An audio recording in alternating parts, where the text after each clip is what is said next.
The story of the Bell Witch is a chilling tale. It is a story of a family tormented. The Bells lived in Adams, Tennessee. They were farmers. Life was peaceful in the early 1800s. John Bell was the head of the family. He was respected.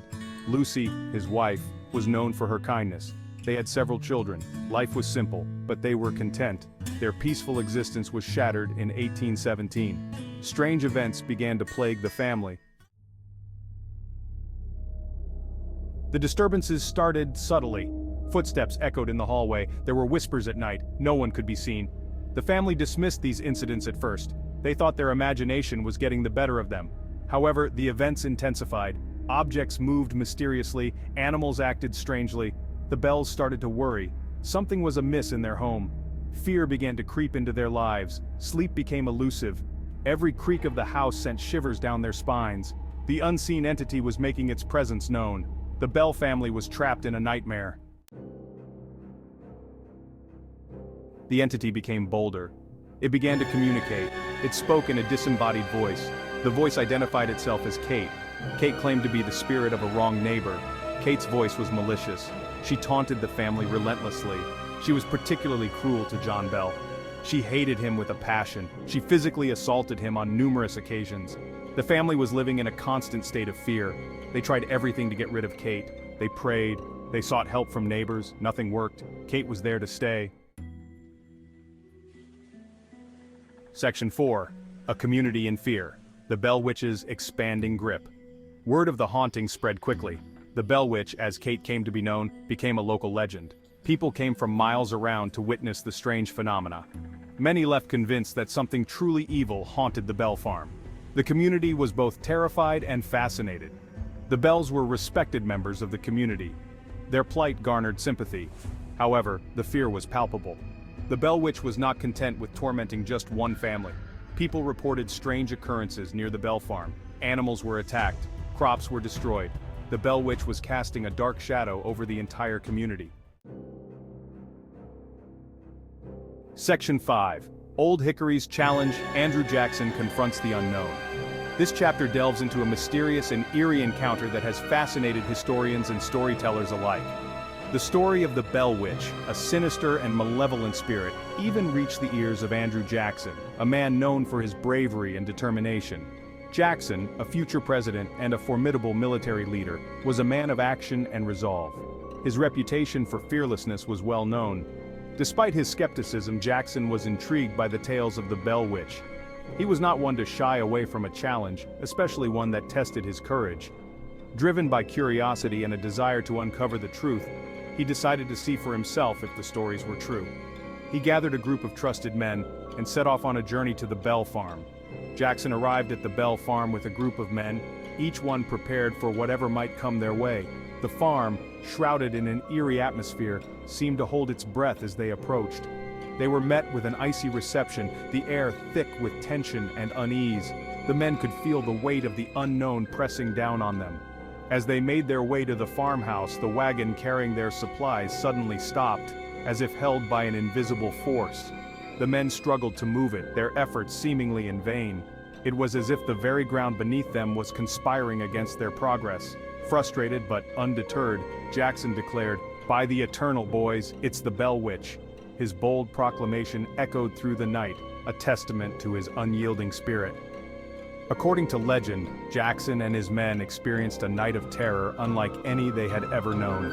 The farmhouse became a battleground of the supernatural. Invisible hands pinched and slapped them, leaving them bewildered and frightened. They heard disembodied voices, whispers that seemed to come from the very walls. By the end of the night, Jackson left the farm shaken and convinced of the witch's power. This encounter would remain a haunting memory, a testament to the mysteries that lie beyond our understanding. Section 6. The Patriarch's Demise, John Bell's Final Battle. This was the climax of a long and terrifying ordeal that had plagued the Bell family for years. John Bell bore the brunt of the witch's hate. His health deteriorated rapidly, leaving him a shadow of his former self. The once vibrant patriarch was now bedridden, his strength sapped by an unseen force. He suffered from seizures and bouts of paralysis. Each episode was more violent than the last, leaving his family in a state of constant fear and helplessness. Many believed the witch was slowly poisoning him. The mysterious ailments that plagued John were unlike anything the family had ever seen. His once strong body was failing. The man who had once been the pillar of his family was now reduced to a frail and weakened state, barely able to move without assistance. On the morning of December 20th, 1820, John Bell was found dead.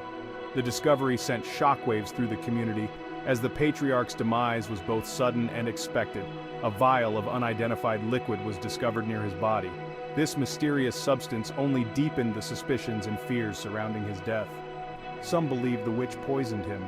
The presence of the vial seemed to confirm the darkest fears of those who had witnessed the haunting. Others believed the stress of the haunting proved too much. The relentless torment had taken a toll on John's mind and body, leading to his untimely death. The family, the community, and even Andrew Jackson believed the Bell Witch was responsible. The legend of the Bell Witch had now claimed its most significant victim. John Bell's death marked a turning point in the haunting. The once active and malevolent spirit seemed to lose its power after his passing. The witch's reign of terror was over. The Bell family could finally begin to heal, but the scars of the haunting would remain forever etched in their memories. Section 7, The Bell Witch's Legacy, Echoes of a Haunting. After John Bell's death, the paranormal activity subsided, leaving the Bell family in a state of uneasy peace. The Bell Witch was gone, or so it seemed.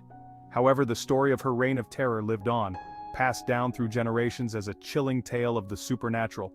It became one of the most famous ghost stories in American history, captivating the imaginations of many.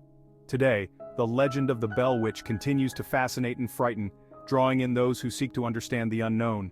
The Bell Farm is a popular destination for paranormal investigators and curious tourists alike, each hoping to catch a glimpse of the supernatural. Many believe the witch's malevolent spirit still lingers, haunting the grounds where she once tormented the Bell family.